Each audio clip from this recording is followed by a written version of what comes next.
Nah, sesuai dengan tema kita pada hari ini, yaitu membahas pajak di kalangan kaum milenial. Nah, sebelum membahas lebih jauh, pajak itu tuh apa sih, Pak?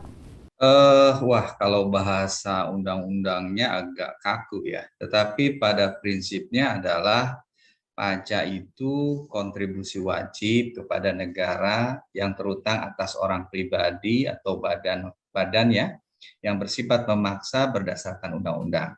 Dan yang membayar pajak tidak mendapatkan kontraprestasi secara langsung, di mana uang yang terkumpul ini digunakan untuk keperluan negara bagi sebesar-besarnya kemakmuran rakyat. Itu bahasa ininya ya. Tapi intinya di dalam pengertian pajak itu ada unsur satu. Kalau dulu sebutannya suka iuran wajib ya, tetapi sekarang kita menggunakan istilah kontribusi karena value nilai daripada kata kontribusi lebih ya apresiatif lah terhadap pembayar pajak. Terus kalau ngiur, takutnya ngiurnya ala kadarnya seperti ngiur untuk sumbangan apa gitu ya. Jadi kemudian yang kedua ini yang terutangnya adalah orang pribadi atau badan, dan yang ketiga itu bersifat memaksa. Jadi kalau seorang pribadi atau badan secara undang-undang harus bayar pajak, tidak bayar pajak, maka bisa dipaksa dengan adanya sanksi baik administrasi maupun pidana, dan ini ditetapkan berdasarkan undang-undang. Terakhir, bahwa pajak itu waktu kita bayar tidak mendapatkan kontra prestasi secara langsung ya. Tidak seperti kita mau nonton misalnya apa konser One Direction gitu ya, kemudian kita bayar tiket baru kita bisa masuk dalam konser tersebut, artinya mendapat layanan konser tersebut. Tapi kalau pajak ya sudah bayar, ya ikhlaskan karena kita tidak dapat langsung dapat prestasi. Demikian Mbak Biana. Oke, jadi memang sifatnya wajib dan memang sedikit apa ya paksa ya gitu. Tapi memang Oh, tadi bilangnya bukan iuran. Kalau iuran mungkin sifatnya tuh lebih sangat-sangat memaksa gitu kan, harus gitu. Lebih sekarang kontribusi jadi supaya lebih friendly ya. Kalau misalkan lebih di apa ya, lebih maknanya gitu supaya orang bisa nangkepnya lebih mudah gitu. Nah, kalau untuk para milenial yang kira-kira baru mengenal pajak nih kan, untuk pertama kali bayar pajak itu mungkin masih suka banyak yang belum tahu nih pajak tentang pajak itu. Nah, pajak itu yang kita bayar itu sebetulnya untuk apa sih, Pak? nah, sebenarnya kalau berbicara itu kita bicara mengenai fungsi pajak ya. Fungsi pajak secara umum ada tiga lah. Satu, fungsi budgeter, artinya pajak dikumpulkan untuk memasukkan uang sebanyak-banyaknya ke kas negara dalam rangka pembiayaan negara kita. Itu fungsi budgeter. Yang kedua, bisa juga fungsi reguleran. Fungsi reguleran ini kita pajak digunakan sebagai alat untuk mengatur, misalnya penggunaan alkohol dapat merusak masyarakat dan merusak wilayah sekitarnya, maka kita kenakan pajak penjualan barang mewah atas alkohol. Supaya apa? Peredaran alkohol itu terbatasi. Hanya orang-orang tertentu yang mungkin ya sudah berpenghasilan tinggi dan mempunyai peradaban yang baik, sehingga pada saat mengkonsumsi alkohol tidak terlalu merusak lingkungan di sekitarnya.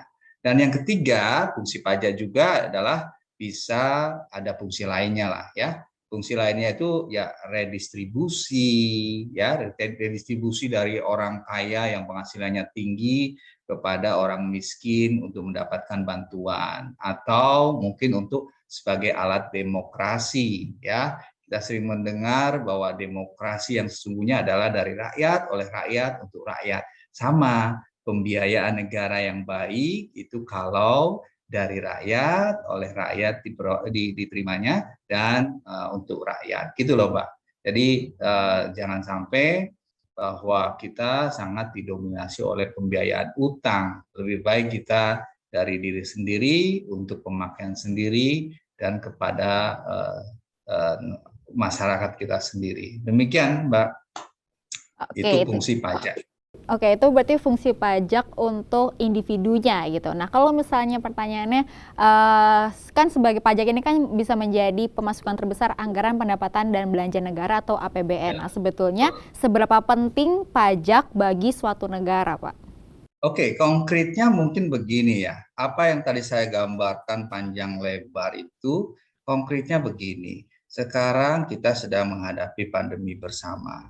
Tadi Mbak nanyain kesehatan, dengan kematian itu sangat tipis sekali batasannya. Dan masih banyak orang-orang yang kena COVID, tidak mampu membiayai itu, dan kita berikan dana pemulihan ekonomi nasional dalam bentuk kita memberikan gratis imunisasi vaksin, kemudian kalau kena positif COVID kita masukkan ke dalam isolasi di Wisma Atlet secara gratis, semua biaya ditanggung pemerintah, itu salah satunya dari pajak. Nah, kalau berbicara mengenai pembiayaan secara keseluruhan, maka kalau lihat APBN, maka pembiayaan APBN sebenarnya 85% bersumber dari perpajakan. Nah, ini perlu dipahami ya. Kenapa ada yang bilang 85%, ada yang bilang 75%. Kalau 85% itu bunyinya bersumber dari perpajakan. Kalau bunyinya perpajakan, sumbernya ada dua. Dari pajak, Direktorat Jenderal Pajak ya, dan dari bea cukai. Kedua itu, bea cukai dan pajak, itu disebut perpajakan. Tapi kalau dari pajak saja, kontribusi dari pajak yang dikelola oleh Direktorat Jenderal Pajak itu sekitar kurang lebih 75%.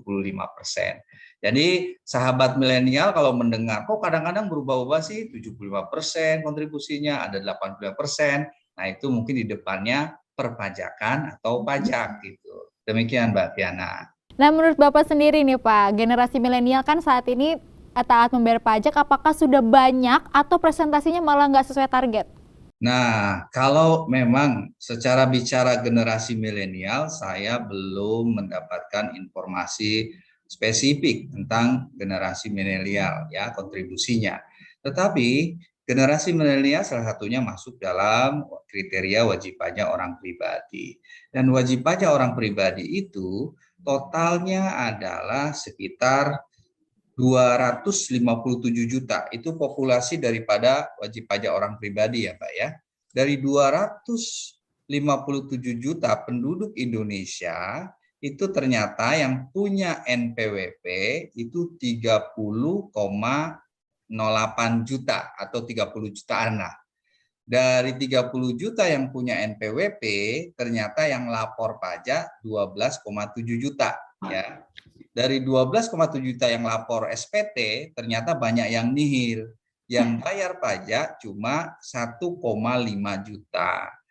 Nah, memang ini tidak menggambarkan atau tidak memilah-milah mana milenial. Tetapi sebagai orang pribadi, milenial masuk di dalamnya, dan itu bisa mencerminkan bahwa mungkin di dalamnya ada milenial, tetapi bisa tercermin bahwa dari 250 juta penduduk, ternyata yang bayar pajak baru 1,55 juta saja.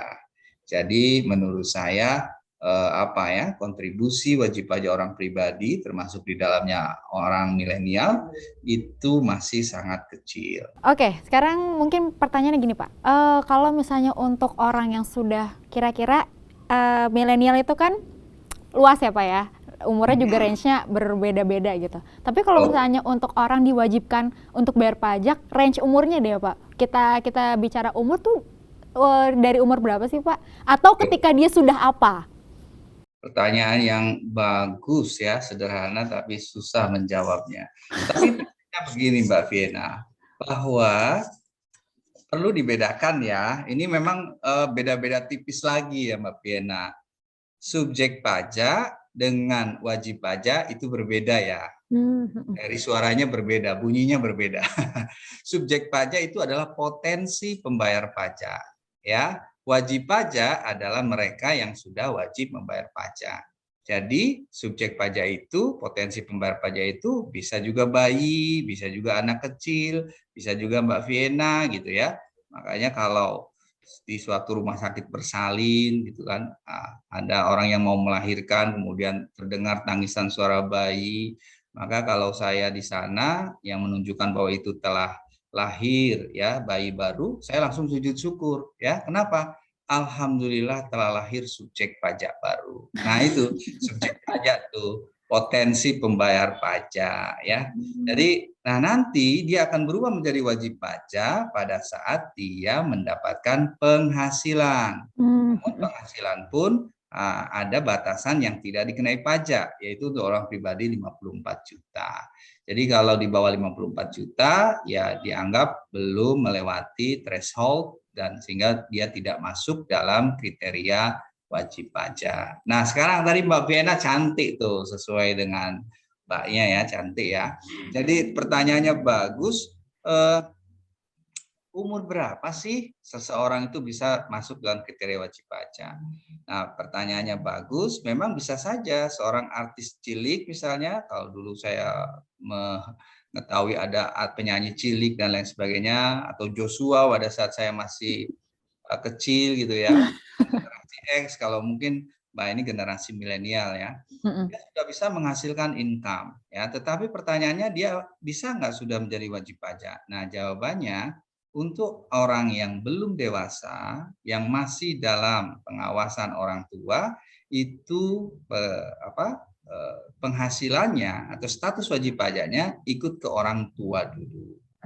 Nah, tapi kriterianya bagaimana seorang dianggap sudah dewasa dan bisa keluar dari lingkungan keluarganya, maka statusnya ada dua. Satu, berumur 18 tahun dan mempunyai penghasilan sendiri, sudah hidup independen, atau melakukan pernikahan dini misalnya.